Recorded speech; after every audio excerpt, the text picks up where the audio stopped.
একটা লোক, না এই হুজুর নিয়ে আসলো না হে নিয়ে আসলো। এমনি তো দুই পক্ষের বিরাট বিরাট নেতা, এরা বিরাট বিরাট নেতা না? এদের নেতাগিরির তজল্লির কারণে রাস্তা দিয়ে হাইটে যাওয়া মুশকিল।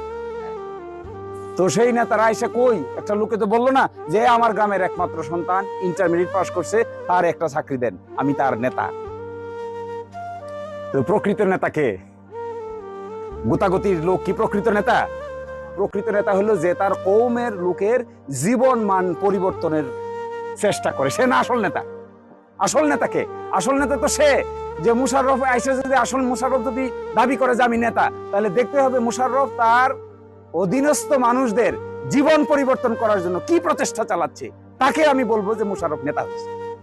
এখন যদি মুশাররফ খালি নেতাগিরি করে আর হাটে আর খালি মুশনাশন করে আর সুন্দর করে জামা কাপড় পরে খায় আর হাটে, বাকি লোকের কোনো খবর না রাখে, তাহলে কি প্রকৃত নেতা হইতে পারবে? পারবে না, শেষ পর্যন্ত পারবে না।